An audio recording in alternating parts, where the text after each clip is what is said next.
ദൈവനാമത്തിന് മഹത്വമുണ്ടാകട്ടെ. ഈ അനുഗ്രഹിക്കപ്പെട്ട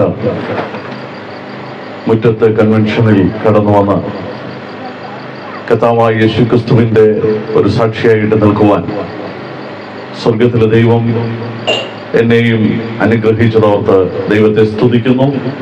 കർത്താവിന് എല്ലാ മഹത്വവും അർപ്പിക്കുന്നു.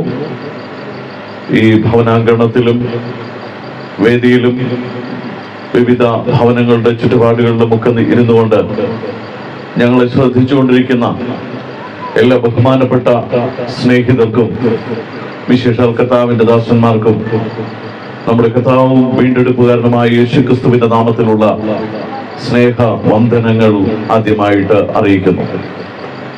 ഇന്ന് രാത്രിയിലും ഈ പ്രദേശത്ത് കർത്താവിന്റെ വചനവുമായിട്ട് നിൽക്കുവാൻ ഈ പ്രദേശത്തുള്ള ദൈവജനത്തെ കർത്താവ് അനുഗ്രഹിച്ചതോർത്ത് ദൈവത്തെ സ്തുതിക്കുന്നു. പുലിക്കുന്ന് ബ്രദർ അസംബ്ലിയുടെ ചുമതലയിലാണ് ഇവിടെ ഈ യോഗങ്ങൾ സംഘടിപ്പിച്ചിട്ടുള്ളത്. ഇവിടെ നടത്തപ്പെടുന്ന യോഗങ്ങളുടെ പ്രാരംഭ രാത്രിയിൽ നിങ്ങളോട് അല്പമായി ദൈവത്തിന്റെ തിരുവെഴുത്തിൽ നിന്ന് ചില യാഥാർത്ഥ്യങ്ങൾ ഓർപ്പിച്ച് കടന്നു പോകുവാനായിട്ടാണ് ആഗ്രഹിക്കുന്നത്. നാളെയും ഇവിടെ വെച്ച് അതിമനോഹരമായിട്ടുള്ള ഗാനശുശ്രൂഷകളും ദൈവവചന ശുശ്രൂഷയും ഉണ്ടായിരിക്കും. അക്കാര്യവും പ്രത്യേകമായിട്ട് ഓർപ്പിക്കുന്നു. വളരെ മനോഹരമായിട്ടുള്ള ഗാനങ്ങൾ നമ്മൾ കേട്ടു. ഇവിടെ വന്നപ്പോ പ്രിയ മകൾ അനീറ്റയുടെ ഗാനത്തോടുകൂടെയാണ് ഇവിടുത്തെ ഇന്നത്തെ ഗാനശുശ്രൂഷ ആരംഭിച്ചത്. വളരെ മനോഹരമായിട്ട് ആ പ്രിയ മകൾ പാടുവാനായിട്ട് ഇടയായി തീർന്നു. തുടർന്ന് അനുഗ്രഹീതരായിട്ടുള്ള ദൈവദാസന്മാർ ദൈവത്തിന്റെ ഗീതങ്ങൾ പാടി ദൈവത്തെ മഹത്വപ്പെടുത്തുന്നത് കേൾക്കുവാനായിട്ട് ഇടയായി തീർന്നു. പ്രിയപ്പെട്ടവരെയൊക്കെ ഓർത്ത് ദൈവത്തെ സ്തുതിക്കുന്നു. ഇന്ന് രാത്രിയില് കർത്താവിന്റെ തിരുവെഴുത്തിൽ നിന്നൊരു വാക്യം വായിച്ച് ഞാൻ അല്പം ചില കാര്യങ്ങൾ നിങ്ങളെ ഓർപ്പിക്കുവാനായിട്ട് ആഗ്രഹിക്കുകയാണ്.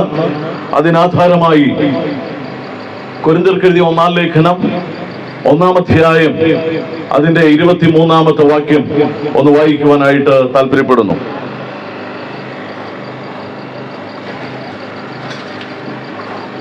കൊരിന്ത്യർക്കെഴുതിയ 1-ാം ലേഖനം 1-ാം അധ്യായം 23-ാമത്തെ വാക്യം പ്രാരംഭമായിട്ട് ഒന്ന് വായിക്കുകയാണ്. അതിനോട് ചേർന്ന് ചില ആലോചനകൾ പറയുവാൻ ഇന്ന് രാത്രി ആഗ്രഹിക്കുന്നു.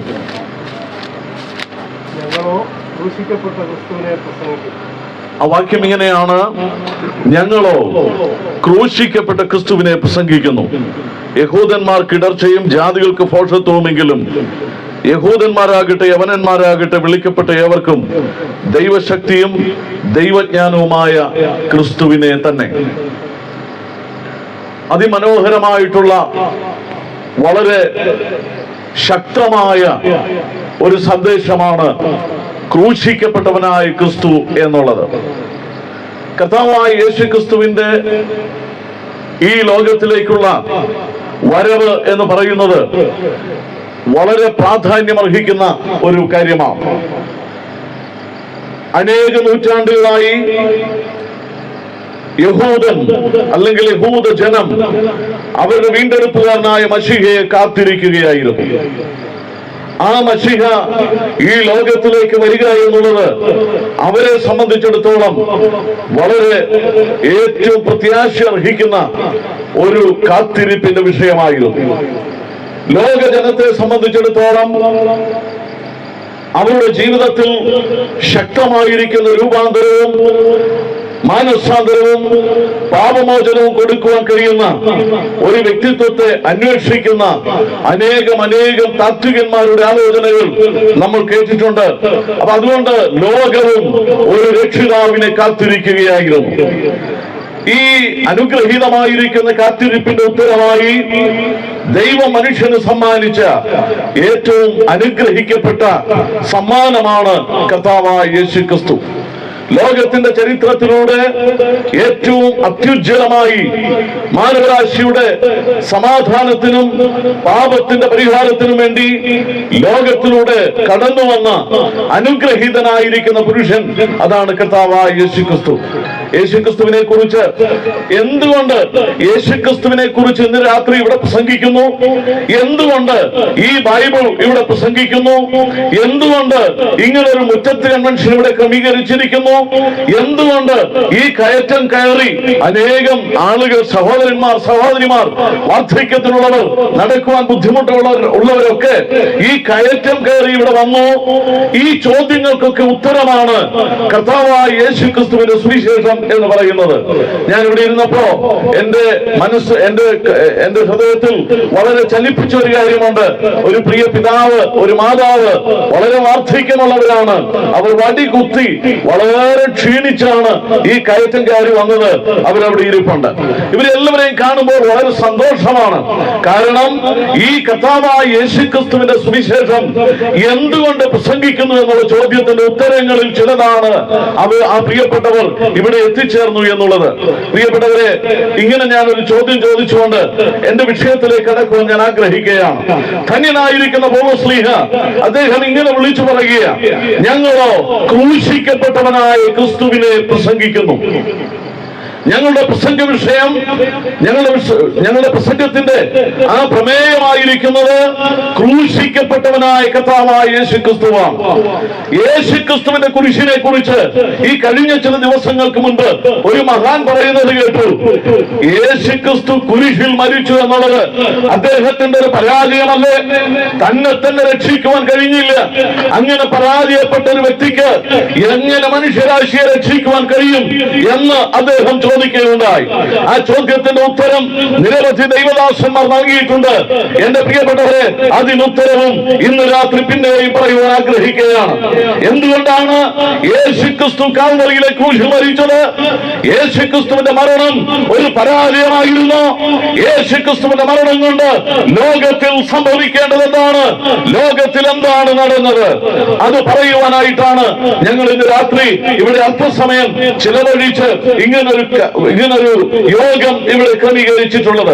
പൗലോസിന്റെ ഭാഷയിൽ പറഞ്ഞാൽ ഞങ്ങൾ പ്രസംഗിക്കുകയാണ്. ആരെയാണ് പ്രസംഗിക്കുന്നത്? ക്രൂശിക്കപ്പെട്ടവനായ ക്രിസ്തു. പ്രിയപ്പെട്ടവരെ, പൗലോസ് അങ്ങനെ ആ വാക്ക് ചേർത്ത് പറയുവാൻ ഒരു പ്രത്യേക കാരണമുണ്ട്. കാരണം യഹൂദന്മാരുടെ ഇടയിൽ മരത്തിന്മേൽ തൂങ്ങുന്നവൻ ശപിക്കപ്പെട്ടവനെന്നാണ് അവരുടെ ന്യായപ്രമാണം പറയുന്നത്. അപ്പോൾ കർത്താവായ യേശുക്രിസ്തു ഒരു ശാപഗ്രസ്തമായ മരണം വരിച്ചതിനെ കുറിച്ച് പൗലോസ് പറയുമ്പോൾ പറയുക, ആ ശാപഗ്രസ്തമായ മരണമാണ് യേശുക്രിസ്തു ഏറ്റെടുത്തത്. എന്തിനാണ് യേശുക്രിസ്തു ശാപകരമായ മരണം ഏറ്റെടുത്തതിനെ കുറിച്ച് തന്റെ ലേഖനത്തിൽ വളരെ പ്രജ്വലമായിട്ട് അദ്ദേഹം കോറിയിട്ടത് എന്ന് ചോദിച്ചാൽ, ഈ മരണം ഒരു വലിയ ശാപഗ്രസ്തമായ മരണമായിരിക്കുമ്പോൾ തന്നെ അദ്ദേഹം അടുത്ത ലേഖനത്തിൽ താൻ ഇങ്ങനെ എഴുതി, എനിക്കോ കർത്താവായ യേശുക്രിസ്തുവിന്റെ ക്രൂശിലല്ലാതെ പ്രശംസിക്കുവാൻ ഇടയില്ല എന്ന് പറയുക. എന്ന് പറഞ്ഞാൽ ലോകത്തിന് ശാപഗ്രസ്തമായ ഒരു മരണമെങ്കിൽ ദൈവത്തിന്റെ പൈതലിന് അഥവാ ഒരു ദൈവഭക്തന് യേശുക്രിസ്തുവിന്റെ മരണം എന്ന് പറയുന്നത് അത് ക്രൂശിൽ എനിക്ക് പ്രശംസിക്കുവാൻ വകയുണ്ട്. എന്താ കാര്യമെന്നറിയാമോ? ന്യായപ്രമാണത്തിന്റെ ശാപത്തെ കൃപയുടെ അനുഗ്രഹത്തിന്റെ വഴിയിലേക്ക് കൊണ്ടുവന്നത് ഈ കുരിശാണ് എന്ന് പറയുവാൻ ഞങ്ങൾ ആഗ്രഹിക്കുക. പ്രിയപ്പെട്ടവരെ, കർത്താവായ യേശുക്രിസ്തു എന്തിനു വേണ്ടിയാണ് കുരിശിൽ മരിച്ചത്? ആ ചോദ്യം ചോദിച്ചിട്ട് അതിന്റെ ഉത്തരത്തിലേക്ക് കടക്കുക. യേശുക്രിസ്തു എന്തിനാണ് ക്രൂശിൽ മരിച്ചത്? കർത്താവായ യേശുക്രിസ്തുവിന് ക്രൂശിൽ മരിക്കാതിരിക്കുവാൻ ധാരാളം സാധ്യതകളുണ്ട്. യേശുക്രിസ്തുവിന് മരണത്തിന് അധികാരിയായ പിശാചിനെ തന്റെ മരണത്താൽ നീക്കി മരണപര്യന്തം അടിമകളായിരുന്നവരെ രക്ഷിക്കുക എന്നുള്ള ദൗത്യം ഏറ്റെടുക്കുമ്പോൾ, പ്രിയപ്പെട്ടവരെ, താൻ ഈ ലോകത്തിലേക്ക് വന്ന് മരിക്കുവാൻ തയ്യാറായി എന്നുള്ളത് ഏറ്റവും പ്രശംസനീയമായ, പ്രസംഗിക്കുവാൻ കൊള്ളാകുന്ന ഒരു കാര്യമാണ്. യേശുക്രിസ്തു എന്തിന് ക്രൂശിൽ മരിച്ചു? ഏദനിലേക്ക് നമ്മുടെ ശ്രദ്ധ ഒന്ന് തിരിച്ച് മനുഷ്യവർഗത്തിന്റെ ചരിത്രം ഒന്ന് പഠിച്ചിട്ട് അതിവേഗത്തിൽ മടങ്ങി വന്ന് ഞാൻ എന്റെ വാക്കുകൾക്ക് വിരാമം കുറിക്കുന്നതാണ്. ദൈവം മനുഷ്യനെ ഏദനിൽ സൃഷ്ടിച്ചു. ഏദൻ എന്നാൽ അതിസന്തോഷ സമൃദ്ധമായ സ്ഥലം. ഏദൻ എന്ന വാക്കിന്റെ അർത്ഥം തന്നെ സന്തോഷത്തിന്റെ പൂർണ്ണത എന്നാണ്. അങ്ങനെ ഏദൻ സന്തോഷത്തിന്റെ പൂർണ്ണതയായ ഏദനിൽ ഏറ്റവും പരിപൂർണനായിരിക്കുന്ന മനുഷ്യനെ ദൈവം അവിടെ ആക്കി വെച്ചു. മനുഷ്യനെ ദൈവം സൃഷ്ടിച്ച് ഏദൻ തോട്ടത്തിലാക്കി. ആദവും ഹൗവയും ആ സുന്ദരമായിരിക്കുന്ന തോട്ടത്തിൽ ആ ദൈവത്തോടുള്ള ഉല്ലാസത്തിലും ദൈവത്തോടുള്ള കൂട്ടായ്മയിലും അവരവരുടെ ദൈവത്തിന്റെ തേജസ്സിനാൽ പൊതിയപ്പെട്ട് ഏറ്റവും മനോഹരമായ ഒരു ജീവിതത്തിന്റെ ഉടമകളായിട്ട് അവർ കഴിഞ്ഞു പോരുകയാണ്. എന്നാൽ പ്രിയപ്പെട്ടവർ, എന്താ സംഭവിച്ചത്? ചില നാളുകൾ കഴിഞ്ഞു, അല്ലെങ്കിൽ അല്പം കഴിഞ്ഞു, അവിടെ പിശാച് കയറി ചെന്നു. ദൈവത്തിന്റെ വചനം നമ്മൾ വായിക്കുമ്പോൾ പിശാച് ഏദനിലേക്ക് കടന്നു. അവരുടെ സന്തോഷത്തിനുള്ളിൽ പിശാച് പ്രവേശിച്ചു. ആ പിശാച് അവരുടെ ആ തോട്ടത്തിലേക്ക് പ്രവേശിച്ചു എന്ന് മാത്രമല്ല, അവർ പാപത്തിലേക്ക് വീഴുവാനിടയായി തീർന്നു. ചരിത്രം ഞാൻ വിശദീകരിക്കുന്നില്ല. അങ്ങനെ മനുഷ്യൻ പാപിയായി തീർന്നു എന്ന് പറഞ്ഞാൽ ദൈവത്തെ വിശ്വസിച്ച് ദൈവത്തിന്റെ കൽപ്പന ലംഘിച്ച് പാപത്തിലേക്ക് വീണുപോയ മനുഷ്യൻ. അതുകൊണ്ട് ദൈവം വളരെ ശക്തമായി ഇങ്ങനെ പറഞ്ഞു, ഇത് തിന്നുന്ന നാളിൽ നീ മരിക്കും. അതിഭയങ്കരമായിരിക്കുന്ന മരണം മനുഷ്യന്റെ മേൽ താണ്ഡവമാടുവാനായിട്ട് ഇറങ്ങി വന്നു. എന്റെ പ്രിയപ്പെട്ടവരെ, ഏക മനുഷ്യനാൽ പാപവും പാപത്താൽ മരണവും ലോകത്തിൽ കടന്നു. പാപം മനുഷ്യനെ വശീകരിച്ച് അതിഭയാനകമായിരിക്കുന്ന മരണത്തിലേക്ക്, ആ നിത്യ നരകത്തിന്റെ കവാടത്തിങ്കിലേക്ക് അവരെ എത്തിച്ചിരിക്കുകയാണ്. അപ്പോൾ അതുകൊണ്ട് ഈ മരണത്തിന് അധീനനായ മനുഷ്യനെ രക്ഷിക്കുവാൻ ആർക്ക് കഴിയും? മനുഷ്യനെ രക്ഷിക്കുവാൻ ഈ ലോകത്തിൽ ആർക്കും സാധ്യമല്ല. മനുഷ്യന്റെ പാപത്തിന് പരിഹാരം വരുത്തുവാൻ നമ്മുടെ യാതൊരു കർമ്മങ്ങൾ കൊണ്ടും നമ്മുടെ യാതൊരു പ്രവൃത്തി കൊണ്ടും സാധിക്കുന്നതല്ല. ഇന്ന് പാപത്തിൽ നിന്ന് രക്ഷപ്പെടാൻ ഒത്തിരി ആളുകൾ ധാരാളം കാര്യങ്ങൾ ചെയ്യുന്നുണ്ട്. ഇവിടെയുള്ളവരൊക്കെ വളരെ വിദൂരങ്ങളിലേക്ക് പോകുന്നു. വിദൂരങ്ങളിലുള്ളവർ ഇങ്ങോട്ട് വരുന്നു. കിഴക്ക് നിന്ന് പടിഞ്ഞാറോട്ടും, പടിഞ്ഞാറ് നിന്ന് കിഴക്കോട്ടും, വടക്ക് നിന്ന് തെക്കോട്ടും, തെക്ക് നിന്ന് വടക്കോട്ടും ഒക്കെ ആളുകൾ ഓടുകയാണ്. എന്തിനാ ഓടുന്നതെന്ന് അറിയാമോ? പാപമോചനം കിട്ടണം. എനിക്ക് എന്റെ പാപത്തിന്റെ പരിഹാരം വരണം. എന്റെ പ്രിയപ്പെട്ടവരെ, ഏതൊരു മനുഷ്യന്റെയും ഉള്ളിൽ അവനെ ഭരിക്കുന്ന വലിയൊരു ചിന്തയുണ്ട്. ആ ചിന്തയാണ് പാപം എന്ന് പറയുന്നത്. ഈ ലോകം അറിയപ്പെടുന്ന മനഃശാസ്ത്രജ്ഞന്മാരിൽ ചിലര് അവര് മനുഷ്യന്റെ മനസ്സിനെ കുറിച്ച് പറയുന്ന ഒന്ന് രണ്ട് സ്റ്റേറ്റ്മെന്റ് ഞാൻ വായിക്കുവാനിടയായി. എന്താണ് മനുഷ്യന്റെ മനസ്സിനെ കുറിച്ച് അവർക്ക് പറയാനുള്ളത്? അതില് പലരും പറഞ്ഞിരിക്കുന്ന മനുഷ്യന്റെ മനസ്സ് വളരെ സ്വതന്ത്രമായിരിക്കുമ്പോൾ തന്നെ വലിയ ഭീതിയിലാണ്. ഒരു ഭയം എപ്പോഴും അവന്റെ ഉള്ളിലുണ്ട്. എന്താ ഭയത്തിന്റെ കാരണമെന്നറിയാമോ?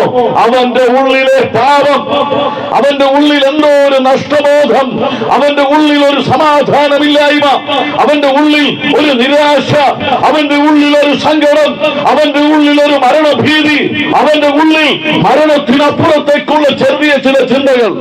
പിന്നെ ചിലരൊക്കെ പറയും മരണത്തിനപ്പുറത്തേക്കൊന്നും ചിന്തിക്കുന്നില്ല, ഞങ്ങൾക്ക് ഇതൊന്നും ഒരു പ്രശ്നമല്ല, ഇങ്ങനെ മരിച്ചങ്ങ് പോവുകയുള്ളൂ എന്നൊക്കെ പറയുന്ന ആളുകളുണ്ട്. പ്രിയപ്പെട്ടവരെ, അതിനെ കുറിച്ച് ഞാൻ ഇങ്ങനെ പറയട്ടെ.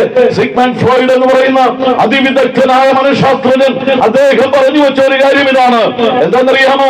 മരണത്തെ കുറിച്ച് ഇങ്ങനൊക്കെ പലരും പറയും. പക്ഷേ മനുഷ്യന്റെ ഉള്ളിൽ അവന്റെ മനസ്സെന്ന് പറയുന്നത് ഒരുപക്ഷെ അവന്റെ ആത്മാവാകാം. അവന്റെ ആത്മാവ്, അവന്റെ മനസ്സ് അവനിൽ നിന്ന് മാറുന്ന നിമിഷം അതാ മരണം.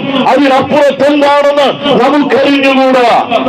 എന്റെ പ്രിയപ്പെട്ടവരെ, ലോകത്തിലെ തലക്കനം വന്ന ആളുകളൊക്കെ പറയുന്നത് മരണമെന്ന് പറയുന്നത് ഒരു അവസാനമല്ല. ഈ അടുത്ത സമയത്ത് ഒരു പുസ്തകം വായിച്ചു, ലൈഫ് ആഫ്റ്റർ ലൈഫ് എന്ന് പറയുന്ന ആ പുസ്തകം വായിച്ചപ്പോൾ അതിനകത്ത് അവർ ഇന്റർവ്യൂ ചെയ്ത മരിച്ചുപോയ ചില ആളുകൾ പിന്നീട് പെട്ടെന്ന് ജീവിതത്തിലേക്ക് മടങ്ങി വന്നിട്ടുണ്ട്. അതിദാരുണമായ ആക്സിഡന്റിൽ മരണം അഥവാ ക്ലിനിക്കൽ ഡെത്ത്, അത് ക്ലിനിക്കൽ ഡെത്ത് ഡിക്ലെയർ ചെയ്ത ആളുകൾ പിന്നീട് വെന്റിലേറ്ററിലൊക്കെ കടന്ന് അവരെ തിരിച്ച് ജീവിതത്തിലേക്ക് കൊണ്ടുവന്ന അങ്ങനെ ഒരു 10-20 പേരുടെ ഇന്റർവ്യൂ ആണ് ആ പുസ്തകം. ആ പുസ്തകത്തില് അതിന്റെ എഴുത്തുകാരൻ ഇങ്ങനെയാണ് അവസാനം പറഞ്ഞിരിക്കുന്നത്, അവരാരും പിന്നെ ചിരിച്ചിട്ടില്ല. ചില ആളുകൾ പിന്നീട് നിരന്തരമായിട്ട് സങ്കടപ്പെട്ടിട്ടേ ഉള്ളൂ. ദൈവഭക്തന്മാരായി ദൈവത്തിന്റെ ആ വിശുദ്ധ ബൈബിൾ അനുസരിച്ച് ജീവിച്ച ചിലർ അവർ മരിച്ചു.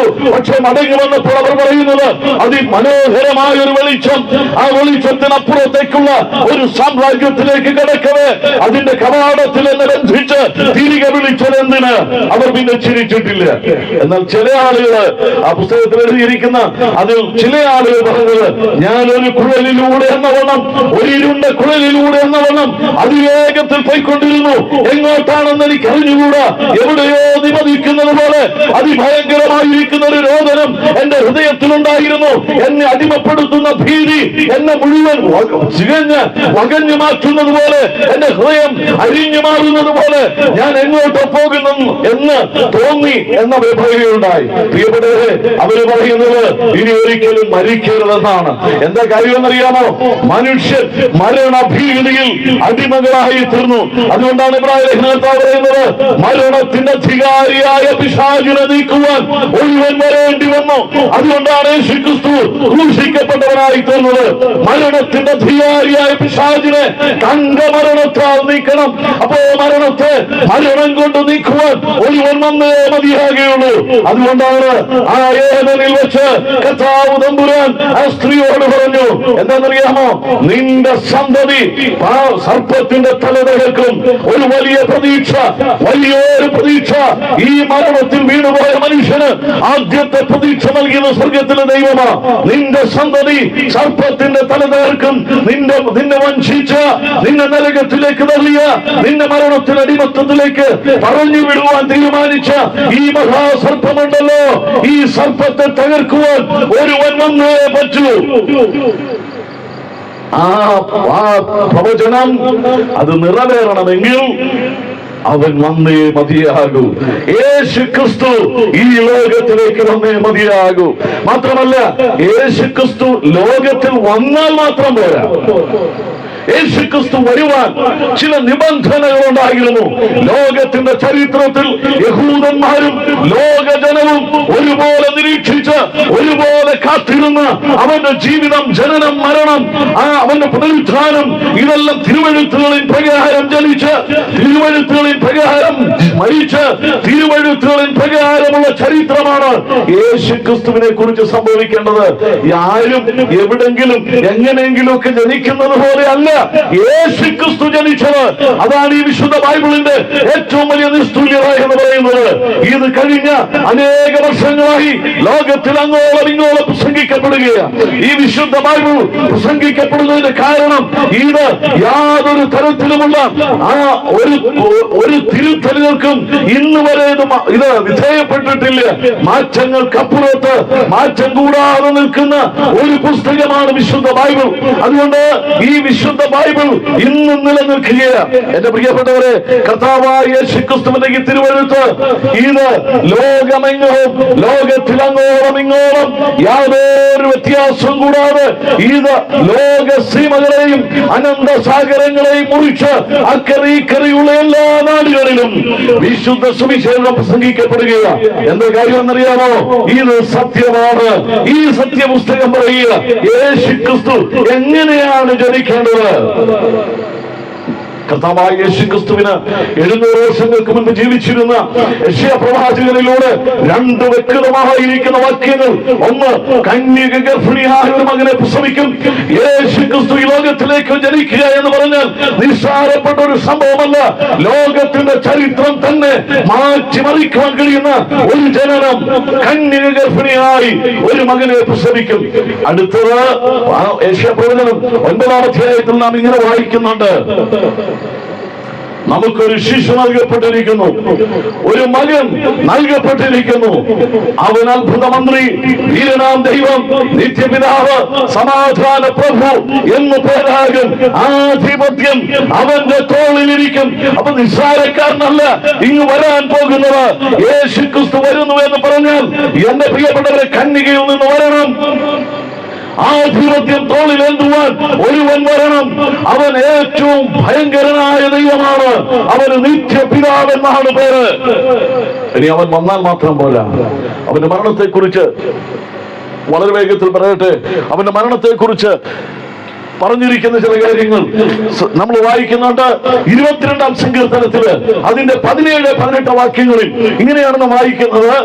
അവിടെ യേശുക്രിസ്തുവിന്റെ മരണവിധം സൂചിപ്പിച്ചിട്ടുണ്ട്.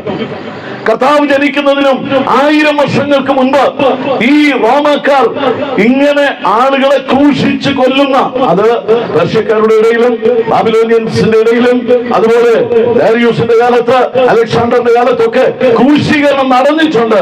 പക്ഷേ യേശുക്രിസ്തു ക്രൂശിക്കപ്പെടുന്നത് എങ്ങനെയാണ് എന്ന് കൃത്യമായി കാർത്തേജിയൻസ് എന്ന് പറയുന്ന ഒരു സമൂഹമാണ് ഇത്ര പ്രാകൃതമായിരിക്കുന്ന ഒരു കുരിശിന്റെ വഴി അവര് സൃഷ്ടിച്ചത്. പ്രിയപ്പെട്ടവരെ, ഇന്ന് രാത്രി ആ കുരിശിന്റെ വഴിയിലേക്ക് നമ്മൾ കടക്കുകയാണ്. യേശുക്രിസ്തുവിന്റെ ക്രൂശീകരണം അത് നടക്കേണ്ടത് ആണികളാൽ തറയ്ക്കപ്പെട്ട് കൈകാലുകൾ തുളയ്ക്കപ്പെട്ടായിരിക്കണം. ദാവീദിന്റെ ജീവിതത്തിൽ ഒരിക്കലും അങ്ങനെ ഒരു മരണം ഉണ്ടായിട്ടില്ല. ദാവീദിന്റെ ജീവിതത്തിൽ ഒരിക്കലും അങ്ങനെ ഒരു മരണത്തെ കുറിച്ച് നമ്മൾ ചിന്തിക്കുന്ന പോലുമില്ല.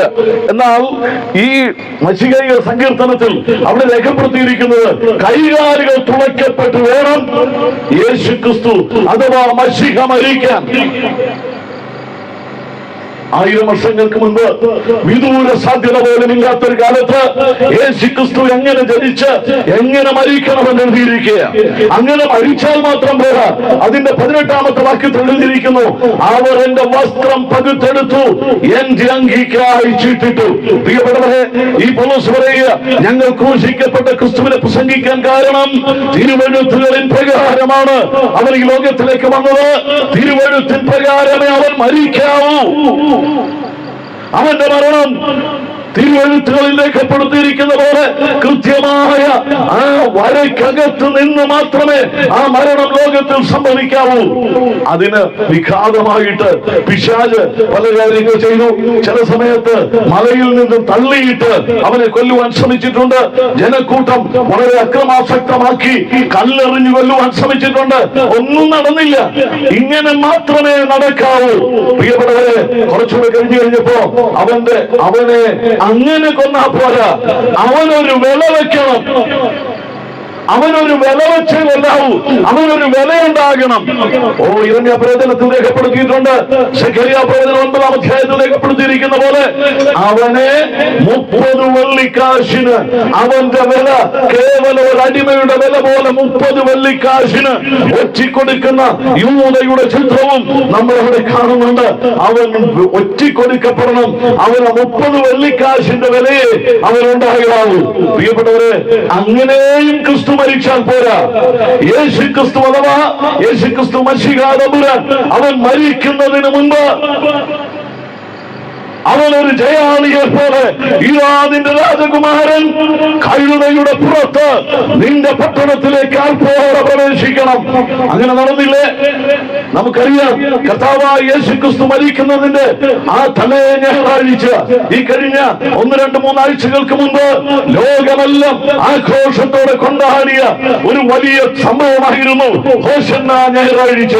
അന്ന് അൽ ജസീറ ടിവിയും അതുപോലെയുള്ള ഈസ്റ്റേൺ ടിവികളെല്ലാം യെരൂശലേമിൽ അനേകം ആളുകൾ ഈ ചില്ലകളും ഒലിവ് ചില്ലകളും അതുപോലെ വസ്ത്രങ്ങളും ഒക്കെയായി വഴിയിലൂടെ അവരിങ്ങനെ നടന്നു നീങ്ങുന്നത് നമ്മളെല്ലാവരും കണ്ടു. ഇവിടെയും കുരിശിന്റെ വഴി അനേക മലമുകളിൽ നമ്മൾ ദർശിച്ചു. ഞങ്ങളുടെ ഹൈറേഞ്ചിലാണ് ഏറ്റവും ഉയർന്നുള്ള മലകളുള്ളത്. അവിടെയാണ് ധാരാളം ആളുകൾ വരാറുള്ളത്. അങ്ങനെ കുരിശിന്റെ വഴി എന്തായിരുന്നു അതിന്റെ അർത്ഥം? അവരെല്ലാവരും ഈ ഞായറാഴ്ച അത് ആഘോഷിക്കുകയാണ്. പ്രിയപ്പെട്ടവരെ, കർത്താവ് കുട്ടിയുടെ പുറത്ത് അവൻ യെരൂശലേമിലേക്ക് വരണം. ഇനി അതും പോരാ, അത്രയും നടന്നാ പോരാ. യേശുക്രിസ്തു മരിക്കണമെങ്കിൽ ഇനിയും ചില കാര്യങ്ങൾ നടക്കേണ്ടതായിട്ടുണ്ട്. ആ നടക്കേണ്ടുന്ന സംഭവങ്ങൾ കൃത്യമായിട്ട് നടക്കണം. അതുകൊണ്ടാണ് പൗലോസ് പറയുന്നത്, ഞങ്ങൾ ക്രൂശിക്കപ്പെട്ടവനായ ക്രിസ്തുവിനെ പ്രസംഗിക്കുന്നു. എന്താണ് ആ നടക്കേണ്ട സംഭവങ്ങൾ? ആ നടക്കേണ്ട സംഭവങ്ങളെ കുറിച്ച് വളരെ വേഗത്തിൽ ഞാൻ പറയട്ടെ. ആ നടക്കേണ്ടുന്ന സംഭവം ദാനിയേൽ പ്രവാചകൻ 9-ാം അധ്യായം 26-ാമത്തെ വാക്യം. ഞാൻ ആ വാക്യം പറഞ്ഞു വിടാം, അല്ലെങ്കിൽ ഒന്ന് വായിച്ചാൽ നല്ലതാണ്. വിശദീകരിക്കുന്നില്ല, അതെന്റെ വിഷയമല്ല ഇന്ന്. എന്നാൽ അതൊന്ന് പറയാതിരിക്കുവാൻ നിർവാഹമില്ല. ദാനിയേൽ പ്രവചനം 9-ാം അധ്യായം 26-ാമത്തെ വാക്യം. അവിടെ നാം ഇങ്ങനെ വായിക്കുന്നു, ഈ യെരൂശലേമിനെ കുറിച്ചും യഹൂദനെ കുറിച്ചും പറഞ്ഞിരിക്കുന്ന പ്രവചന വാക്കുകൾ അത് അക്ഷരം പ്രതി ലോകത്തിന്റെ ചരിത്രത്തിൽ നിറവേറുന്ന അതിമഹത്തായ സംഭവം. ഇതാ വിശുദ്ധ തിരുവെഴുത്തിൽ യേശുക്രിസ്തുവിനെ കുറിച്ച് പറഞ്ഞിരിക്കുന്ന എല്ലാ തിരുവെഴുത്തുകളും ഒരുപോലെ വന്നു നിന്ന് ഇപ്പുറത്ത് ലോകത്തിന്റെ ചരിത്രത്തിൽ നിന്നുള്ള അനേക സംഭവങ്ങൾ ചരിത്രത്തിൽ നിറഞ്ഞു നിൽക്കുന്ന ഈ രണ്ട് കാര്യങ്ങൾ ഒരുമിച്ച് സമ്മേളിക്കുന്ന ഒരു സംഭവം അവിടെ രേഖപ്പെടുത്തിയിരിക്കുകയാണ്.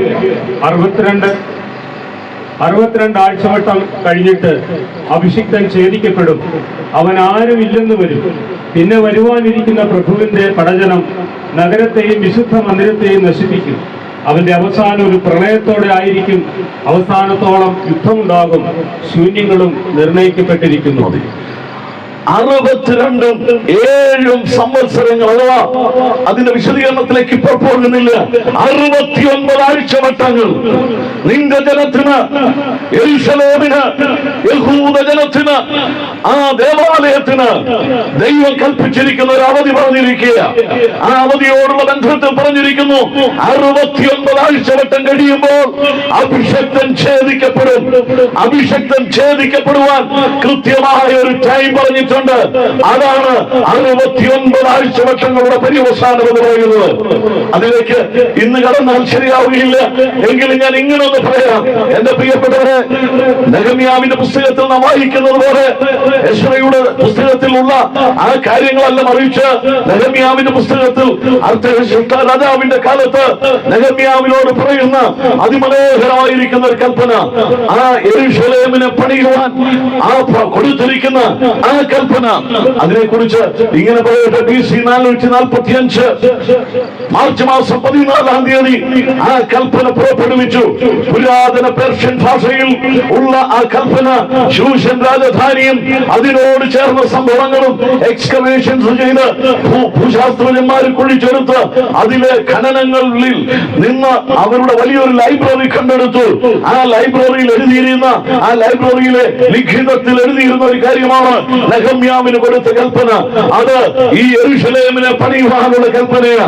ആ കൽപ്പന കൊടുത്ത് 69 ആഴ്ചവട്ടങ്ങൾ കഴിയുമ്പോൾ, അർത്ഥാൽ 69 പ്രവചന വർഷങ്ങൾ, പ്രവചന ആഴ്ചവട്ടങ്ങൾ കഴിയുമ്പോൾ നമ്മുടെ അഭിഷക്തൻ അഥവാ മശിഹ ഛേദിക്കപ്പെടണം. നിസ്സാരമായ ഒരു കാര്യമായിട്ട് നമുക്ക് തോന്നാം.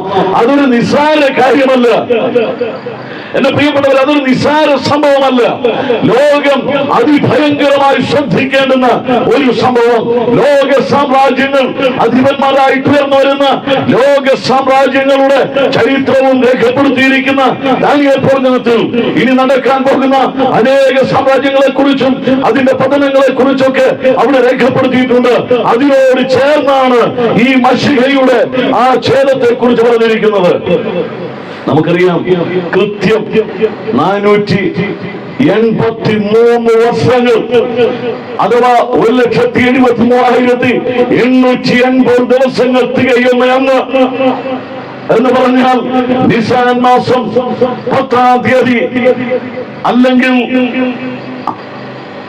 AD 32 ഏപ്രിൽ മാസം 6-ാം തീയതി, ആ ദിവസം, അന്നേ ദിവസം കൃത്യമായി കോറിത്ത് കഴിയുമ്പോൾ യഹൂദ റബിമാരുടെ കണക്കുകളും ജൂലിയൻ കലണ്ടറിന്റെയും അഗസ്റ്റിൻ കലണ്ടറിന്റെയും അതുപോലെ ഗ്രിഗോറിയൻ കലണ്ടറിന്റെയും കൃത്യമായ കണക്ക് കൂട്ടലുകൾ കൂട്ടി വന്നപ്പോൾ എന്റെ പ്രിയപ്പെട്ടവരെ, കൃത്യമായ ദിവസം തികയുന്ന അന്നാണ് അത് സംഭവിച്ചത്.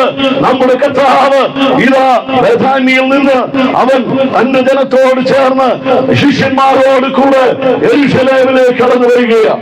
യെരൂശലേമിലേക്ക് വരുന്ന വഴിയിൽ അനേകം ആളുകൾ ഇത് ഒലിവിന്റെ ചില്ലകളും ഈന്തപ്പനയും കുരുത്തോലകളും അതുപോലെ വസ്ത്രങ്ങളും വഴിയിൽ വിരിച്ച് അവനൊരു കഴുതക്കുട്ടിയുടെ പുറത്ത് അവൻ കടന്നു വരുന്ന ആ ദിവസം എന്ന് പറയുന്നത് ദൈവത്തിന്റെ തിരുവഴുത്തിലെ പ്രവചനങ്ങളുടെ നിവർത്തീകരണമാണ്. ആ നിവർത്തീകരണങ്ങൾ കൃത്യമായിട്ട് സംഭവിച്ചു. ഇനി ഞാൻ പറയട്ടെ, യേശുക്രിസ്തുവിന്റെ മരണം എന്ന് പറയുന്നത് ഇങ്ങനെ അവൻ ഈ പട്ടണത്തിലേക്ക് പ്രവേശിച്ച് ആ യെരൂശലേം ദേവാലയം വിശുദ്ധീകരിക്കുന്ന അതിമനോഹരമായിട്ടുള്ള കാഴ്ച. തുടർന്നുള്ള ചരിത്രത്തിലേക്ക് ഞാൻ ഇപ്പോൾ കടക്കുന്നില്ല. ഇങ്ങനെ പറയട്ടെ, അതുകൊണ്ട് പൗലോസ് ഇങ്ങനെ പറയുക, തന്റെ പഠനം, തന്റെ ദൈവവചനത്തിന്മേലുള്ള ആഴമായിരിക്കുന്ന പഠനം, തനിക്ക് ലഭിച്ചിരിക്കുന്ന വെളിപ്പാടുകളുടെ ആധിക്യം, അതുകൊണ്ട് ആ കാര്യങ്ങളെ കുറിച്ച് മനസ്സിലാക്കിയിട്ട് ഇതാ പൗലോസ് പറയുകയാണ്, ഞാൻ ഇപ്പോൾ എന്തുകൊണ്ട് യേശുക്രിസ്തുവിനെ പ്രസംഗിക്കുന്നു എന്ന് ചോദിച്ചാൽ, യേശുക്രിസ്തു അവൻ അറുക്കപ്പെട്ട കുഞ്ഞാടാണ്. അവനാണ് ക്രൂശിക്കപ്പെട്ടവനായ ക്രിസ്തു. അവനാണ് നമ്മുടെ പെസഹ കുഞ്ഞാട്. അതുകൊണ്ടാണ് കൊരിന്ത്യർ ലേഖനത്തിൽ പൗലോസ് പറയുന്നത്, നമ്മുടെ പെസഹ കുഞ്ഞാട് അറുക്കപ്പെട്ടിരിക്കുന്നു. ആമേൻ. പ്രിയപ്പെട്ടവരെ, പുറപ്പാട് പുസ്തകം 13-14 അധ്യായങ്ങളിൽ രേഖപ്പെടുത്തിയിരിക്കുന്ന ആ പെസഹ കുഞ്ഞാട് ഒരു വീണ്ടെടുപ്പിന്റെ ചിത്രമാണെങ്കിൽ ധന്യനായിരിക്കുന്ന പൗലോസ് ഇതാ കൊരിന്ത്യർ ലേഖനത്തിൽ പറയുക, ഒരു പെസഹ കുഞ്ഞാട് അറുക്കപ്പെട്ടതിനെ കുറിച്ച്, ആ കുഞ്ഞാടിനെ കുറിച്ച് അവൻ നടന്നു പോകവേ യോഹന്നാൻ ശ്രാവകൻ വിളിച്ചു പറഞ്ഞു, ഇതാ ലോകത്തിന്റെ പാപത്തെ ചുമക്കുന്ന ദൈവത്തിന്റെ കുഞ്ഞാട്. ആ കുഞ്ഞാടയൻ അവനാണ് ലോക പാപം ചുമക്കുന്ന ദൈവ കുഞ്ഞാട്. വെളിപ്പാട് പുസ്തകം 5-ാം അധ്യായത്തിലേക്ക് ചെല്ലുമ്പോൾ ആ കുഞ്ഞാടിനെ കുറിച്ച് യോഹന്നാൻ പറയുക, കുഞ്ഞാടേ, നീ അറുക്കപ്പെട്ട് സർവഗോത്രത്തിലും ഭാഷയിലും വംശത്തിലും ജാതിയിലും നിന്നുള്ളവരായ ഞങ്ങളെന്ന് വിലയ്ക്ക് വാങ്ങി. യേശുക്രിസ്തു ഒരു കുഞ്ഞാടായി അറുക്കപ്പെട്ടു. അവന്റെ അറുക്കപ്പെടലിനെ കുറിച്ച് യെശയ്യാ പ്രവചനത്തിൽ എഴുതിയിരിക്കുന്ന ഇങ്ങനെയാണ്, അവൻ അനേകർക്ക് വേണ്ടി ഇടനിലനിന്നും അനേകരുടെ അതിക്രമങ്ങളെ ചുമന്നുകൊണ്ടും, അനേകർക്ക് വേണ്ടി ഇടനിലനിന്ന് അനേകരുടെ അതിക്രമങ്ങളെ ചുമന്ന് കർത്താവായ യേശുക്രിസ്തു കാൽവറിയിലേക്ക് നടക്കുകയാണ്. ആ നടപ്പ് അത് കണ്ടറിഞ്ഞ വെളിപ്പാടുകളുടെ ആധിക്യം കൊണ്ട് നിറഞ്ഞ പൗലോസ് പറയുക, എനിക്ക് ഒരു കാര്യം പ്രസംഗിക്കുന്നതിന് താല്പര്യമാണ്. എന്താണ് ആ പ്രസംഗ വിഷയം? കുരിശിന്റെ വഴി. ഏതാണ് ആ കുരിശിന്റെ വഴി? എനിക്ക് ഞങ്ങളെ ക്രൂശിക്കപ്പെട്ടവനായ ക്രിസ്തുവിനെ പ്രസംഗിക്കുന്നു. അപ്പൊ എന്തിനാ യേശുക്രിസ്തു ക്രൂശിക്കപ്പെട്ടത്? യേശുക്രിസ്തു ക്രൂശിക്കപ്പെട്ടത് ഏതനിൽ നഷ്ടപ്പെട്ടു പോയ മനുഷ്യന്റെ തേജസ് ഉണ്ടല്ലോ, അങ്ങ് നഷ്ടപ്പെട്ടു പോയ അവന്റെ ജീവിതത്തിന്റെ നിത്യതയുണ്ടല്ലോ, അത് തിരിച്ചു പിടിക്കുവാൻ, അവനെ മടക്കി കൊണ്ടുവരുവാൻ, അവനെ ജീവന്റെ പുതിയ വഴിയിലൂടെ നടത്തുവാൻ, നിത്യതയുടെ തീരങ്ങളിലേക്ക് അവനെ എത്തിക്കുവാൻ ദൈവത്തിന്റെ കുഞ്ഞാടായവൻ എന്റെ ഇടയന്റെ നേരെയും എന്റെ കൂട്ടാളിയായ പുരുഷന്റെ നേരെയും ഉണരുക. എന്തിനാ വാളിനോട് ഉണരാൻ പറഞ്ഞത്? അന്ന് ഏതൻ തോട്ടത്തിൽ നിന്ന് മനുഷ്യനെ പുറത്താക്കി കളഞ്ഞു. അവൻ മടങ്ങി വന്ന് വീണ്ടും ഏതനിലേക്ക് പ്രവേശിക്കാതിരിക്കുവാൻ കെരൂബിനെ ഊരിപ്പിടിച്ച വാളുമായിട്ട് നിർത്തി. എന്റെ പ്രിയപ്പെട്ടവരെ, സഖറിയാ പ്രവാചകൻ പറയുക, ആ വാള് എന്റെ ഇടയന്റെ നേരെ, എന്റെ കൂട്ടാളിയായ പുരുഷന്റെ നേരെ ഉണരുക. എനിക്കും നിങ്ങൾക്കും വേണ്ടി കർത്താവായ യേശുക്രിസ്തു കാൽവറിയിലെ ക്രൂശിൽ ഒരു പരമയാഗമായി തീരുവാൻ ഇടയായി തീർന്നത് പൗലോസിന്റെ ഭാഷയിൽ പറഞ്ഞ ഈ ക്രൂശിന്റെ വചനം ഒരുപക്ഷെ ലോകത്തിന് ബോധമെങ്കിലും നമുക്കിത് ദൈവശക്തിയാ. ഇത് പ്രസംഗിക്കുന്നത് ഒരു ശക്തിയാ. എന്താ കാര്യമെന്നറിയാമോ? മനുഷ്യന് വിടുതൽ തരുവാൻ, പാപമോചനം തരുവാൻ യേശുക്രിസ്തുവിന്റെ രക്തമല്ലാതെ മറ്റൊന്നിനും കഴിയുകയില്ല. പാപമോചനത്തിന് എന്താ ഞാൻ ചെയ്യേണ്ടത്? യജമാനന്മാരെ, രക്ഷ പ്രാപിപ്പാൻ ഞാൻ എന്തു ചെയ്യണം? ലോകത്തിന്റെ ചോദ്യമാ. വിശുദ്ധ തിരുവഴുത്തിൽ രേഖപ്പെടുത്തിയിട്ടുണ്ട്. എന്റെ വിചാരം, ലോകത്തിൽ ഇന്നുവരെ കോടാനുകോടി ചോദ്യങ്ങൾ ഉന്നയിച്ചിട്ടുണ്ടെങ്കിലും ഇത്ര അർത്ഥവത്തായ ഒരു ചോദ്യം ഇതിനു മുൻപോ അതിനുശേഷമോ ചോദിച്ചിട്ടില്ല. യജമാനന്മാരെ, രക്ഷ പ്രാപിപ്പാൻ ഞാൻ എന്തു ചെയ്യണം? എന്തും ചെയ്യേണ്ടതാണ്. എനിക്ക് രക്ഷപ്പെടാനായി ചെയ്യാനായിട്ട് എന്തിനും തയ്യാറാ. ഈ കഴിഞ്ഞ ദിവസം ഞങ്ങളുടെ ലബക്കട കാഞ്ചിയാറ്റില് 2 പേരെ, ഒരു പിഞ്ചു കുഞ്ഞിനെ അതിന്റെ വല്യപ്പച്ചനെ നരബലി കൊടുത്ത് ഒരു വീട്ടിന്റെ തറയ്ക്കുള്ളിലും അതുപോലെ ഒരു തൊഴുത്തിലുമായിട്ട് അവരെ അടക്കം ചെയ്ത് മോളിൽ കോൺക്രീറ്റ് പ്ലാസ്റ്റർ ചെയ്ത് വാടകയ്ക്ക് താമസിക്കുക. എന്റെ പ്രിയപ്പെട്ടവരെ, ലോകം ഇന്ന് മനുഷ്യൻ സമാധാനം കിട്ടാൻ, രക്ഷപ്പെടാൻ, കുറച്ച് നന്നാകാൻ ഏത് വഴിയും സ്വീകരിക്കുവാൻ തയ്യാറാ. ഈ അടുത്ത ദിവസം പത്രദ്വാര നമ്മൾ വായിച്ചു, ഈ കഴിഞ്ഞ ദിവസം 3 പേര് ഇവിടെ എങ്ങും ചാകാൻ സ്ഥലമില്ലാഞ്ഞിട്ട് അങ്ങ് വിദൂരത്തിൽ നോർത്ത് ഈസ്റ്റിൽ ചെന്ന് റൂം എടുത്ത് അവര് വളരെ മൃഗീയമായിട്ട് മരിക്കുകയാണ്. എന്താ കാര്യം? അവർക്ക് പൈശാചികമായ ബന്ധമുണ്ടായിരുന്നു പോലും.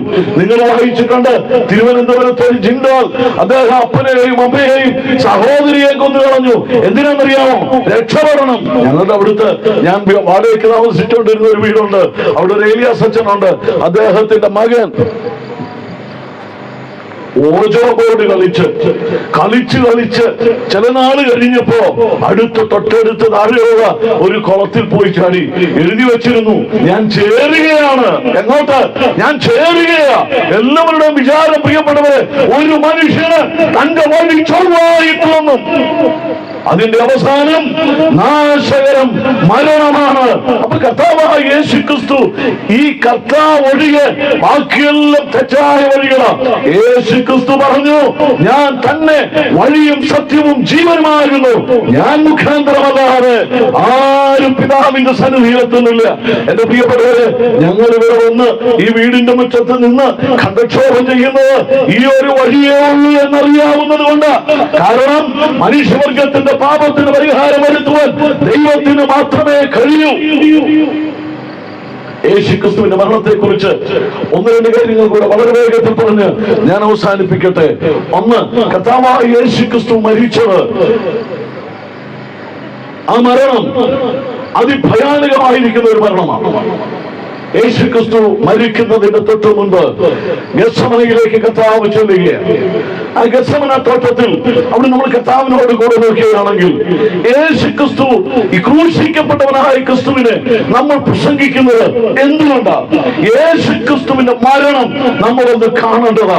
ക്രൂശിക്കപ്പെട്ട കർത്താവായ യേശുക്രിസ്തുവിന്റെ മരണം നമ്മളൊന്ന് മനസ്സിലാക്കേണ്ടതാ.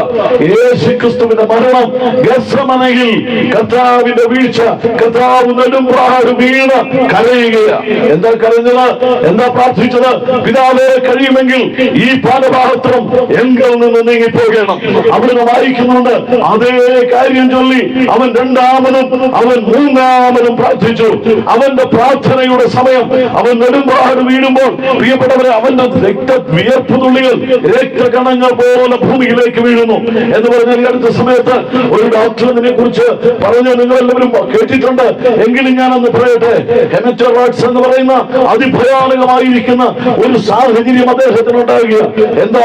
അദ്ദേഹം കർത്താവിന്റെ ആ സ്വെല്ലിംഗ് ഗ്ലാൻസും അല്ലെങ്കിൽ നമ്മുടെ ആ വിയർപ്പ് ഗ്രന്ഥികളും അതുപോലെ നെർവ്സും ഒക്കെ തന്റെ അതിഭയങ്കരമായിരിക്കുന്ന ഉത്കണ്ഠയിൽ താൻ ഏറ്റെടുക്കുവാൻ പോകുന്ന അതിഭയാനകമായ മരണഭീതി, അദ്ദേഹത്തിന്റെ ആ മരണത്തിനെതിരെയുള്ള അല്ലെങ്കിൽ മരിക്കുവാൻ കഴിയാത്തവൻ മരണത്തിലേക്ക് ഇറങ്ങുമ്പോഴുള്ള ആ വലിയ വേദന നമുക്കവിടെ കാണാനായിട്ട് സാധിക്കും.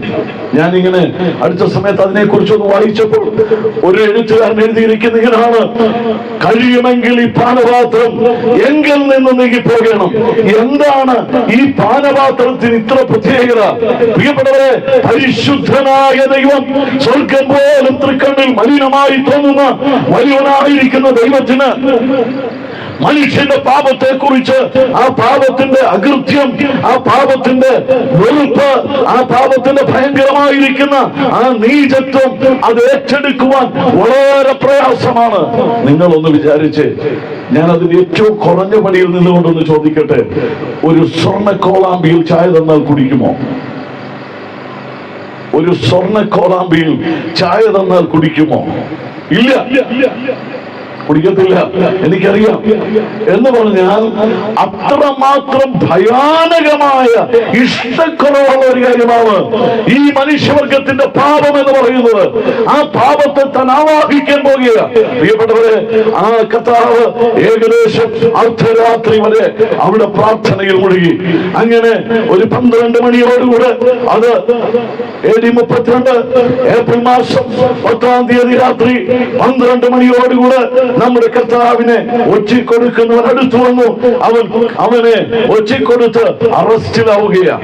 പ്രിയപ്പെട്ടവർ, അതിനുശേഷം പത്രോസ് 3 പ്രാവശ്യം തള്ളി പറഞ്ഞു. കോഴി കൂകുന്ന ഒരു സമയം നമുക്ക് അവിടെ കിട്ടിയിട്ടുണ്ട്. 3 പ്രാവശ്യം അർദ്ധരാത്രി മുതൽ കോഴി കൂകുന്ന സമയം മുതൽ വെളുപ്പിന് ഏകദേശം ഒരു 5 മണി വരെയുള്ള സമയം ഹന്നാസിന്റെ, കയ്യഫാവിന്റെ, അതുപോലെ സൻഹെദ്രിൻ സംഘത്തിന്റെ മുമ്പിൽ നമ്മുടെ കർത്താവ് വിസ്തരിക്കപ്പെടുകയാണ്. യാതൊരു മനുഷ്യനും ഒരു കുറ്റവും കാണുവാനായിട്ട് കഴിയുന്നില്ല. പലരും പല നിലയിൽ കർത്താവിനെ പീഡിപ്പിക്കുന്നുണ്ട്. അവനെ മുഷ്ടി ചുരുട്ടി ഇടിച്ചു, അവന്റെ മുഖത്ത് കാർക്കിച്ചു തുപ്പി, അവന്റെ രോമം നാണയത്തൊട്ടുകൾ കൊണ്ട് പിഴുതെറിഞ്ഞു. അങ്ങനെ പല കാര്യങ്ങൾ ചെയ്തിട്ടും യാതൊരു കുറ്റവും കർത്താവിന്മേൽ തെളിയിക്കുവാൻ കഴിഞ്ഞില്ല. പ്രിയപ്പെട്ടവരെ, അവസാനം മഹാപുരോഹിതൻ ചോദിച്ചൊരു ചോദ്യമുണ്ട്. നീ വന്ധ്യവയോധികനായ പുത്രനോ ആ പുത്രനായ ക്രിസ്തുവോ എന്നുള്ള ചോദ്യത്തിന് കർത്താവ് ഉത്തരം പറഞ്ഞു. ആണയിട്ട് ചോദിച്ച ചോദ്യത്തിന് ഉത്തരം ഞാനാകുന്നു. ഇനി മനുഷ്യപുത്രൻ ആകാശമേഘങ്ങളിൽ വരുന്നതും അവൻ മഹിമയുടെ വലത്തുഭാഗത്ത് നിൽക്കുന്നത് നിങ്ങൾ കാണും എന്ന് ആ സമയത്ത് പറയുകയുണ്ടായി. പ്രിയപ്പെട്ടവരെ, ആ സമയത്ത് മഹാപുരോഹിതൻ തന്റെ വസ്ത്രം കീറി. പൗരോഹിത്യം അവിടെ വെച്ച് പര്യവസാനിച്ചു. പിന്നീട് നാം വായിക്കുന്നത് കർത്താവിന് വെളുപ്പകാലത്ത് പുലർച്ചെയായപ്പോൾ ഏകദേശം 5 മണി കഴിയുന്ന സമയം പീലാത്തോസിന്റെ ആ കൊട്ടാരത്തിലേക്ക് അവിടെ കൊണ്ടുവന്നു. ഇവിടെ നിന്ന് ഏകദേശം 100 അത്രയും ദൂരമേ ഉള്ളൂ പീലാത്തോസിന്റെ കൊട്ടാരം എന്ന് പറയുന്നത്. അവിടെ കൊണ്ടുവന്നപ്പോൾ അവിടെ വെച്ചാണ് പീലാത്തോസ് അറിയുന്നത് യേശു ക്രിസ്തു ഗലീലക്കാരനാണ്. ഗലീലക്കാരനെങ്കിൽ ഇവനെ ഹെരോദാവ് തൊട്ടടുത്ത് വന്നിട്ടുണ്ട്. അന്റോണിയോസ് കോട്ടയിൽ, ഹെരോദാവിന്റെ കൊട്ടാരത്തിൽ അവിടെ ഹെരോദാവോട് ചെന്ന് കാണുക. പ്രിയപ്പെട്ടവരെ, അവരത്തിന് നമ്മുടെ കർത്താവ് വഴിയേറ്റവനായി, തകർക്കപ്പെട്ടവനായി, ഒരു പെസഹ കുഞ്ഞാട് എങ്ങനെ തകർക്കപ്പെടുമോ അതുപോലെ തകർക്കപ്പെട്ടവനായിട്ട് കർത്താവ് ഹെരോദാവിന്റെ കൊട്ടാരത്തിലേക്ക് ചെന്നു. അവിടെ ലൂക്കോസ് സുവിശേഷത്തിൽ നിന്ന് വായിക്കുന്നത് യേശു ക്രിസ്തുവിനെ അവർ നിന്ദിച്ച് പരിഹസിച്ച് അവരെ ഏറ്റവും നിസ്സാരനാക്കി തിരിച്ച് പീലാത്തോസിന്റെ അടുക്കലേക്ക്.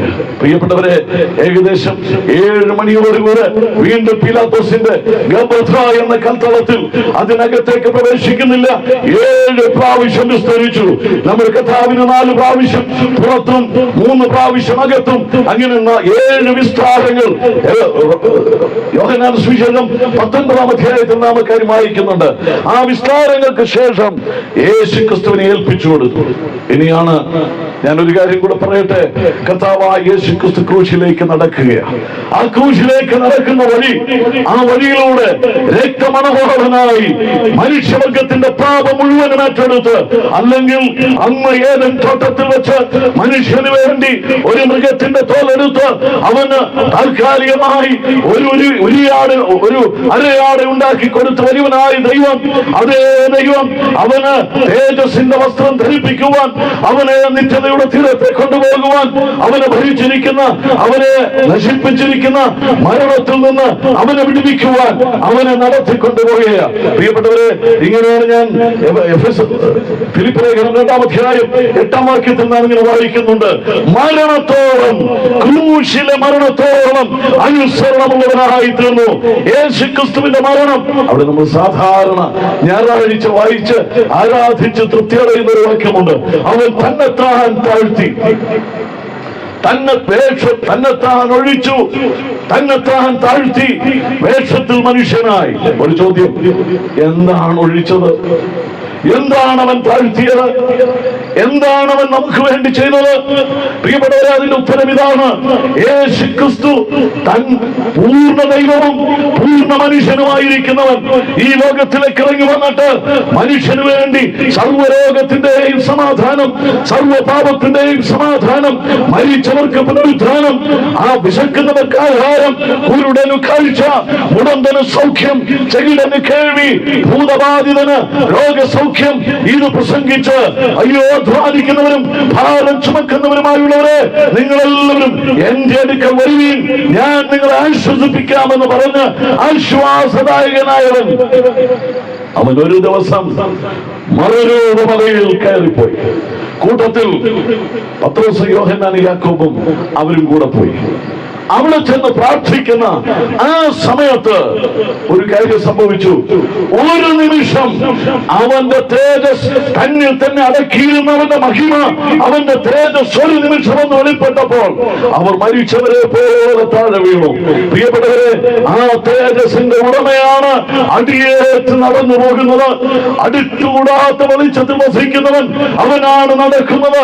അവനാണ് ഭയങ്കരമായിരിക്കുന്ന കുരിശുമരണം വഹിക്കുന്നത്. അവന്റെ ശരീരത്തിൽ നോക്കിയാൽ എന്റെ അസ്ഥികളൊക്കെ എനിക്കെണ്ണാം. ഈ വാരിയല്ലുകൾ പുറത്തും അകത്തും അടിയേറ്റ് അരയിഞ്ചോളം കീറി പതിഞ്ഞിട്ട് അസ്ഥികൾ കാണത്തക്ക നിലയിൽ വിലാപങ്ങളുടെ പുസ്തകത്തിൽ രേഖപ്പെടുത്തിയിരിക്കുന്ന പോലെ ഓ എന്റെ അസ്ഥികളിൽ തീയായി വെച്ചിരിക്കുന്നു. സങ്കീർത്തനക്കാരന് ഇങ്ങനെയാണ് പറയുന്നത്, എന്റെ ശക്തി ഓട്ടം പോലെ ഉണങ്ങിയിരിക്കുന്നു, എന്റെ നാവണ്ണാക്കോട് പറ്റിയിരിക്കുന്നു, എന്റെ ഹൃദയം മെഴുകുപോലെയായി എന്റെ കുടലിന് നടുവേ ഒരുങ്ങിയിരിക്കുന്നു. ഭയാനകമായ മരണം, ബാൽശാൻ കുറ്റന്മാർ എന്റെ നേരെ മുഖ്യോടെ ഇറങ്ങുന്നു. ആ സിംഹം എന്ന പോലെ എന്റെ നേരെ വായ് പിളർക്കുന്നു. യഹൂദന്മാരുടെ അതിഭയങ്കരമായിരിക്കുന്ന പീഡനം. അടുത്ത വാക്യങ്ങളിലേക്ക് ചെല്ലുമ്പോൾ നായ്ക്കളെന്ന് പറഞ്ഞു ദുഷ്ടന്മാരുടെ കൂട്ടം എന്നെ ചുറ്റിയിരിക്കുന്നു. റോമൻ പടയാളികളും ഈ ലോകജാതികളും അവനെ ന്യായം വിധിക്കുന്നതിനെ കുറിച്ച് എഴുതിയിരിക്കുന്നു. പ്രിയപ്പെട്ടവരെ, അടുത്ത് കൂടാത്ത വെളിച്ചത്തിൽ വസിക്കുന്നവൻ അവൻ ക്രൂശിലേക്ക് ഉയർത്തപ്പെടുകയാണ്. ആ പാച്ചിബലം എന്ന് പറയുന്ന ആ കുരിശ് ചുമന്ന് അവൻ അവിടെ ചെന്ന് അവന്റെ കൈകാലുകളിൽ 8 ഇഞ്ച് മുതൽ 7 ഇഞ്ച് കനമുള്ള, 1/2 ഇഞ്ച് വ്യാസമുള്ള ആണികൾ അടിച്ചിറക്കി ആ കുരിശിൽ അവനെ തൂക്കുമ്പോൾ ഒരു ശ്വാസത്തിന് വേണ്ടി പിടഞ്ഞ് രക്തം വാർന്നൊഴുകി അതിഭയാനകമായ വേദന. കൃത്യം ഈ കുഞ്ഞാടിനെ കുറിച്ച് പുറപ്പാട് പുസ്തകത്തിൽ രേഖപ്പെടുത്തിയിരിക്കുന്ന പോലെ ആ അതിഭയങ്കരമായിരിക്കുന്ന മരണത്തിന്റെ വ്യഥയിലേക്ക് കടന്നിട്ട് കർത്താവായ യേശു ക്രിസ്തു കൃത്യം 9 മണിക്ക് 8 മണിയോടുകൂടെ കർത്താവിനെ ക്രൂശിക്കുവാനായിട്ട് കൊണ്ടുപോയി. 9 മണിക്ക് കൃത്യം മർക്കോസിന്റെ സുവിശേഷത്തിൽ രേഖപ്പെടുത്തിയിരിക്കുന്ന പോലെ യേശു ക്രിസ്തു ക്രൂശിക്കപ്പെടുകയാണ്. പ്രിയപ്പെട്ടവരെ, യേശു ക്രിസ്തുവിന്റെ ക്രൂശ് കൊണ്ട് നമുക്ക് സാധിച്ച കാര്യം എന്താണ്? അവൻ നമുക്ക് സമാധാനം വരുത്തി. നമ്മുടെ ജീവിതത്തില് യേശുക്രിസ്തു മരിച്ചതുകൊണ്ട് എന്താണ് എനിക്ക് സാധിച്ചത്? യേശുക്രിസ്തു പറഞ്ഞു, പിതാവേ, ഇവർ ചെയ്യുന്നതെന്നറിയാൻ ഇവരോട് ക്ഷമിക്കണമേ. എത്രയോ ഉന്നതമായിരിക്കുന്ന ഒരു പ്രാർത്ഥന. എന്റെ പ്രിയപ്പെട്ടവരെ, കർത്താവ് നമുക്ക് വേണ്ടി മരിച്ചു. ആ 3 മണിക്കൂർ, അത് ആ കുരിശിലെ 3 ഇരുളിന്റെ മണിക്കൂർ, രാവിലെ 9 മണി മുതൽ വൈകിട്ട് 3 മണി വരെ. എന്നാൽ 12 മണി ഉച്ചയ്ക്ക് ഹോശേയ പ്രവചനം 8-ാം വാക്യത്തിൽ രേഖപ്പെടുത്തിയിരിക്കുന്ന പോലെ ഞാൻ ഉച്ചയ്ക്ക് സൂര്യനെ അസ്തമിപ്പിക്കുകയും പട്ടാപ്പകൽ ഭൂമിയെ ഇരുട്ടാക്കുകയും ചെയ്യുന്ന ആ ദിവസം, ഉച്ചയ്ക്ക് സൂര്യനെ അസ്തമിപ്പിച്ച് പട്ടാപ്പകൽ ഇരുട്ടാക്കി ഭൂമിയെ ഇരുട്ടാക്കിയ ആ നിമിഷം, അതാണ് ഞാൻ പറഞ്ഞത്. പ്രവാചക പുസ്തകങ്ങളിൽ രേഖപ്പെടുത്തിയിരിക്കുന്ന പോലെ യേശു ക്രിസ്തു നമുക്ക് വേണ്ടി മരിച്ചു. ഒരു കാര്യം കൂടെ ഞാൻ ഇങ്ങനെ പറയട്ടെ, യേശു ക്രിസ്തു മരിച്ചതൊന്ന് എനിക്ക് നിങ്ങൾക്കും പാപക്ഷമ കിട്ടുവാൻ. എന്തിനാ നിങ്ങൾ ക്രിസ്തുവിനെ പ്രസംഗിക്കുന്നത്? അവന്റെ പുത്രനായ യേശുവിന്റെ രക്തം സകല പാപവും പോക്കി നമ്മെ ശുദ്ധീകരിക്കുന്നതാണ്. ഇരുമ്പുന്നിക്കരയില് ഈ വീടിന്റെ ചുറ്റുപാടുകളിൽ ഞങ്ങൾ ശ്രദ്ധിക്കുന്ന പ്രിയപ്പെട്ടവരോട് ഒരു കാര്യം പറയട്ടെ, പാപക്ഷമയ്ക്ക് യേശുക്രിസ്തുവിന്റെ ക്രൂശിന് രക്ത ഉറവയ്ക്കല്ലാതെ നിന്റെ രക്ഷിക്കുവാൻ കഴിയുകയില്ല. പാപക്ഷമയ്ക്ക് മുങ്ങി കുടിക്കുവാനൊരു പുണ്യ നദിയുണ്ട്. കാൽവരി ക്രൂശിൽ നിന്നൊഴുകുന്ന രക്തത്തിന്റെ ധാരയായ കുരിശിലെ രക്തത്തിൽ മുങ്ങി കുളിച്ചാൽ നിനക്ക് രക്ഷയുണ്ട്. അല്ലായെങ്കിൽ നിത്യമായിരിക്കുന്ന നാശമാണ്. 2, ശത്രുത്വമില്ലാതാക്കി. എന്റെ നിങ്ങളുടെ പാപമാണ് എന്നെ നിങ്ങളെ ദൈവത്തോട് ശത്രുക്കളാക്കിയതെങ്കിൽ എഫേസ്യ ലേഖനം 2-ാം അധ്യായം 16-ാമത്തെ വാക്യത്തിൽ നാം വായിക്കുന്നു, അവൻ ക്രൂശിൽ വെച്ച് ഇരുപക്ഷത്തെയും ഒന്നാക്കി വേർപാടിന്റെ നടിച്ചുവർ ഇടിച്ചു കളഞ്ഞു. ശത്രുത്വം നീക്കി സമാധാനത്തിലേക്ക് നമ്മെ കൊണ്ടുവന്നിരിക്കുന്നു. എന്റെ പ്രിയപ്പെട്ടവരെ, യേശുക്രിസ്തു മരിച്ചതെന്തിനാ? ശത്രുത്വം, ദൈവത്തോട് ശത്രുത്വം നീങ്ങി ഇന്ന് നമുക്ക് സമാധാനത്തിലേക്ക് വരുവാൻ ഒരു വഴി തുറന്നിരിക്കുകയാണ്. കൊലോസ്യ ലേഖനം 1-ാം അധ്യായം 20-ാമത്തെ വാക്യത്തിൽ നാം ഇങ്ങനെ വായിക്കുന്നുണ്ട്, നമ്മുടെ സമാധാനം യേശുക്രിസ്തുവിന്റെ ക്രൂശിൽ നമുക്ക് സമാധാനമുണ്ട്. ഇന്ന് രാത്രി ഞാൻ പറയട്ടെ, യേശുക്രിസ്തുവിന്റെ ക്രൂശിൽ നമുക്ക് സമാധാനം. അടുത്തൊരു കാര്യം കൂടെ പറഞ്ഞ് ഞാൻ എന്റെ വാക്കുകൾ അവസാനിപ്പിക്കുന്നു. യേശുക്രിസ്തുവിന്റെ ക്രൂശ് പിശാചിന്മേൽ ജയമാണ്. ഞാൻ പറഞ്ഞല്ലോ, യേശുക്രിസ്തു മരിച്ചതൊരു പരാജയമല്ല. ലോകത്തിലെ സമസ്ത ശക്തികളും യേശുക്രിസ്തു മരിക്കാതിരിക്കാൻ ശ്രമിക്കുമ്പോൾ ദൈവത്തിന്റെ തിരുവചനത്തിൽ രേഖപ്പെടുത്തിയിരിക്കുന്ന പോലെ കൃത്യമായി എല്ലാ സംഭവങ്ങളും ഒരുപോലെ നേർരേഖയിൽ സംഭവിച്ച് യേശുക്രിസ്തു മരിച്ചു. അവൻ കുരിശ് ചുമന്നിറങ്ങവേ അന്നടച്ച സുവർണവാതിൽ ഇന്നും അടഞ്ഞു കിടക്കുക. ആ കൃപയുടെ വാതിൽ, ആ വാതില് പ്രിയപ്പെട്ടവരെ, അത് തുറക്കുവാൻ സുവർണവാതിലുകൾ അടഞ്ഞു. ഇനി ഒരു കാര്യം കൂടെ പറയാം. യേശുക്രിസ്തു മരിച്ച് അടക്കപ്പെട്ട് 3-ാം ദിവസം ഉയർത്തെഴുന്നേറ്റു. ലോകത്തിന്റെ ചരിത്രത്തിൽ ഇടപര്യന്തം ആരെങ്കിലും മരിച്ചിട്ട് സ്വയമേ ഉയർത്തെഴുന്നേറ്റിട്ടുണ്ട് െങ്കിൽ അത് മറ്റാരുമല്ല, ഉത്തുംഗ പ്രതാപത്തോടുകൂടെ മരണത്തിന്റെ മേൽ വിജയത്തിന്റെ ആ വലിയ കൊടിക്കൂടെ പാറി പറപ്പിച്ച് മരണമേ നിന്റെ ജയമയുടെ, പാതാളമേ നിന്റെ വിഷമുള്ളവിടെ എന്ന് ചോദിച്ച് ഉയർത്തെഴുന്നേറ്റൊരുവൻ വാഴുന്നെങ്കിൽ അത് ഞങ്ങൾ പ്രസംഗിക്കുന്നു. യേശുക്രിസ്തുവല്ലാതെ മറ്റൊരുവനില്ല. ലോകത്തിന്റെ ചരിത്രത്തിൽ ആരും ഇന്നുവരെ ഉയർത്തെഴുന്നേറ്റിട്ടില്ല. അവൻ മാത്രം ഒരേ ഒരുവൻ ഉയർത്തെഴുന്നേറ്റ് വാഴുന്നു. യേശുക്രിസ്തു പറഞ്ഞു, സ്വർഗത്തിലേക്ക് കയറി പോകുമ്പോ ഇനി ഞാൻ പോയതുപോലെ വീണ്ടും മടങ്ങി വരും. ഒലിവുമലയിൽ നിന്നാണ് അവൻ പോയത്. ലോക ചരിത്രത്തിൽ ഒലിവുമലയിൽ പ്രത്യക്ഷനാകുവാൻ പോകുക. യേശുക്രിസ്തുവിന്റെ മടങ്ങി വരവ് ലോകത്തിൽ സംഭവിക്കുവാൻ പോകുക. സുവർണവാതിൽ, ഒലിവുമലയ്ക്ക് നേരെ നിൽക്കുന്ന സുവർണവാതിൽ തുറന്ന് അതിലൂടെ മഹത്വത്തിന്റെ രാജാവ് 24-ാം സങ്കീർത്തനത്തിൽ വായിക്കുന്നത് പോലെ, വാതിലുകളെ നിങ്ങളുടെ തലകൾ ഉയർത്തുവിൻ, മഹത്വത്തിന്റെ രാജാവ് പ്രവേശിക്കട്ടെ. മഹത്വത്തിന്റെ രാജാവ് ബലവാനും വീരനുമായ യഹോവ അവൻ മടങ്ങി വരുവാൻ പോകുക. ലോക സംഭവങ്ങൾ അത് വിളിച്ചു പറയുക. യുദ്ധങ്ങൾ അവിടെ നടക്കുന്നു, മഹാക്ഷാമങ്ങൾ അവിടെ നടക്കുന്നു. ഭയങ്കരമായിരിക്കുന്ന യെരൂശലേം എല്ലാ ജാതികൾക്കും ഭാരമുള്ള ഒരു കല്ലായി മാറിക്കൊണ്ടിരിക്കുന്നു. ഇറാനി കഴിഞ്ഞ ദിവസം പറഞ്ഞത്, ഇനിയും അവരെ ഭൂമിയിൽ വെച്ചാൽ നാം ഇല്ലാതെ പോകും. എന്റെ പ്രിയപ്പെട്ടവരെ, ഞാൻ പറയട്ടെ, വിശുദ്ധ ബൈബിളിൽ രേഖപ്പെടുത്തിയിരിക്കുന്ന പോലെ കർത്താവിനോട് പോകുക. വായടച്ചു കെട്ടിയപ്പോൾ മനസ്സിലാകാത്തവന്, അഥവാ നമ്മളെ കൊണ്ട് മാസ്ക് ധരിപ്പിച്ച് വലിയ വലിയ രോഗാണുക്കൾ വീടിന്റെ പടിക്കൽ കാത്തുനിന്നത് കണ്ടിട്ട് മനസ്സിലാകാത്തവന് ഇനി എന്തു പറഞ്ഞാൽ മനസ്സിലാകും. അതുകൊണ്ടാണ് പൗലോസ് പറയുന്നത്, ക്രൂശിന്റെ വചനം നശിച്ചു പോകുന്നവർക്ക് ഭോഷത്വവും വിശ്വസിക്കുന്ന ഞങ്ങൾക്ക് ജീവശക്തിയുമാണ്. അതുകൊണ്ട് ഇന്ന് രാത്രി എന്നെ ശ്രദ്ധിച്ച പ്രിയ സഹോദരി സഹോദരന്മാരെ, ഈ ശബ്ദ പരിധിക്കുള്ളിൽ എന്നെ ശ്രദ്ധിച്ച പ്രിയപ്പെട്ടവരെ, ഒരേ ഒരു രക്ഷണ മാർഗം പൗലോസ് പറയുക, ഞങ്ങൾ ക്രൂശിക്കപ്പെട്ടവരായ ക്രിസ്തുവിനെ പ്രസംഗിക്കുന്നു. യേശു ക്രിസ്തുവിന്റെ ക്രൂശിനെ എത്ര വർണ്ണിച്ചാലും തീരുകയില്ല. അതുകൊണ്ട് ഞാൻ ആ ഭാഗം വിട്ടിട്ട് ഇങ്ങനെ പറഞ്ഞ് അവസാനിപ്പിക്കട്ടെ. ഒരേ ഒരു രക്ഷാ പദ്ധതി, ദൈവത്തിന്റെ പദ്ധതി. ഞാൻ മുഖാന്തരമല്ലാതെ ആരും പിതാവിന്റെ സന്നിധിയിലെത്തുകയില്ല. അതിമനോഹരമായിരിക്കുന്ന ആ വഴിയാണ് ഇവിടെ ഉള്ളത്. അതുകൊണ്ടാണ് കർത്താവ് പറഞ്ഞ വഴി ഇന്ത്യൻ സർക്കസ് നടക്കുക. ഭയങ്കര ജനക്കൂട്ടമാണ്.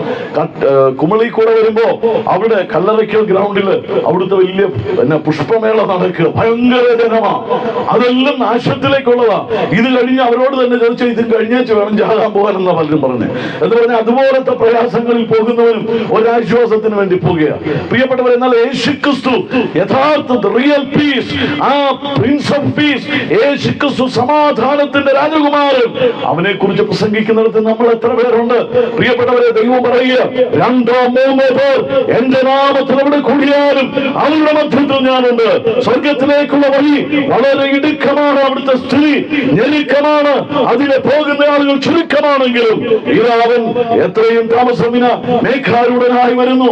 അവനെ കുത്തിത്തുളച്ചവരും ഏത് കണ്ണും അവനെ കാണുന്ന നിമിഷം വരികയാണ്. എന്നാൽ ദൈവസഭയോടുള്ള ബന്ധത്തിൽ ഇന്ന് രാത്രി വേണമെങ്കിലും യേശു വരാം.